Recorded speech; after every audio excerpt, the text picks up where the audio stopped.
You ever look around your neighborhood and feel a little powerless? You see things you wish were different, but the thought of actually changing them feels, way too big, just overwhelming? Well, today we're going to crack open a manual called Neighborhood Builder that gives a really powerful step by step guide for anyone who wants to flip that script, to turn that feeling of helplessness into real, actual change. And it all starts not with some grand, complicated plan, but with a few simple questions. So the guide kicks things off by challenging us to just rethink what a neighborhood even is. It asks, what if the foundation isn't the roads and the houses, but the connections we have with each other? That's a pretty powerful idea to start with. And then it pushes that idea a little further, right into action. I mean, just imagine a street where a problem isn't just one person's headache, but it's a shared challenge that the entire block decides to tackle together. That's a huge shift in how we think about things. And boom, there it is, the big one. This question is really the heart of the whole thing. This entire guide is basically a roadmap designed to take you from that feeling of, I can't do anything, to I am absolutely part of the solution. That's the million-dollar question, isn't it? Inspiration is great, but where does the rubber meet the road? Well, according to this manual, the answer is surprisingly simple, and it's literally right outside your front door. So here's the core concept. You don't start by trying to fix the entire city, or even your whole neighborhood. Nope. You start with the smallest unit possible, your street, your block. Real lasting change is built from the ground up, one piece at a time. Now, this is a major change in perspective. The manual basically argues that, yeah, the city provides services, but they can't manage every single block. The people who are truly in the best position to see what's going on and do something about it are the ones who live there, the real owners. It's about making that mental leap from just being a resident to being an active stakeholder. Okay, so how do you get these true owners organized? The manual suggests a really foundational role, the block captain. And this isn't some formal, elected, scary position. It's just a neighbor, someone who decides to raise their hand and say, hey, I'll be the point person for our street. And the job itself, it's kept super simple on purpose. It's not about being an expert on everything. It's just about being visible, the person your neighbors know they can talk to, being resourceful, the one who's willing to find the right phone number, and being representative, the voice that can speak up for your block's specific needs. That's it. All right, so we know what a block captain is, but what do they actually do? How does it work? Well, the manual lays out a simple playbook to make the whole thing manageable, so that feeling of being overwhelmed doesn't come rushing back. And this part, I think this is just brilliant. The playbook starts by sorting problems into levels. Level 1 stuff is simple. Barking dog, graffiti, you just help your neighbor find the right number to call. You're a resource.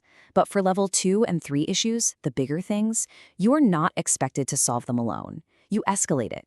You bring in the larger neighborhood organization. This system is designed to prevent burnout and keep the job doable. And here's your roadmap. It starts so small. Just decide what your block is and pick a time for a meeting. Then you go out and actually talk to your neighbors. You act on what you hear, and this is crucial. You build on your wins, you celebrate them, and you get help. Finally, you connect to the bigger picture. It's a ladder, and you just take it one rung at a time. Okay, so we've got our first building block, the block captain. Now let's talk about scaling up. How you go from one person on one street to a real force for change. This is where the magic really starts to happen. But first, we have to stop and appreciate this. According to the source, just getting one single block organized is a wondrous accomplishment. It's that first essential victory. Everything else grows from there. And once you have one, you can start to see the potential.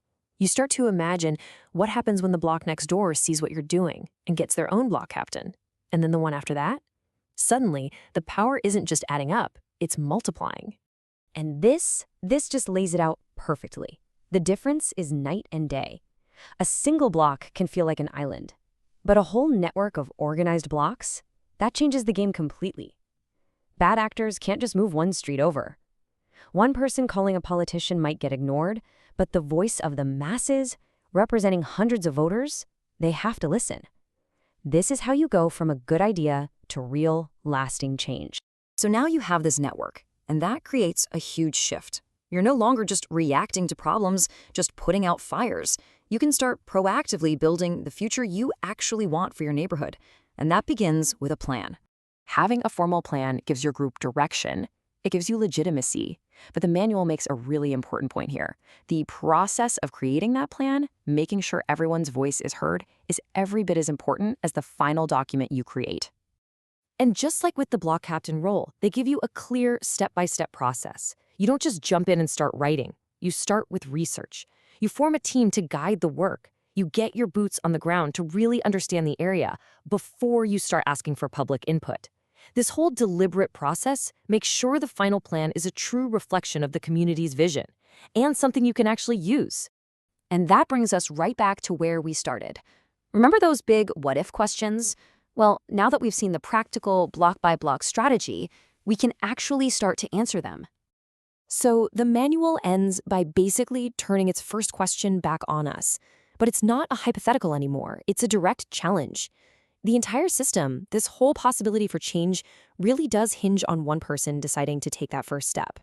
So feeling overwhelmed, it doesn't come from the size of the problems. It comes from not having a clear first step. And that's what this guide provides. The first step and the one after that. And it all starts with one person on one block. And that's really the final thought, isn't it? This isn't about changing the world overnight. It's about finding your sphere of influence, your street, your block, and just starting right there. So the only question left is, what's the first block you can build?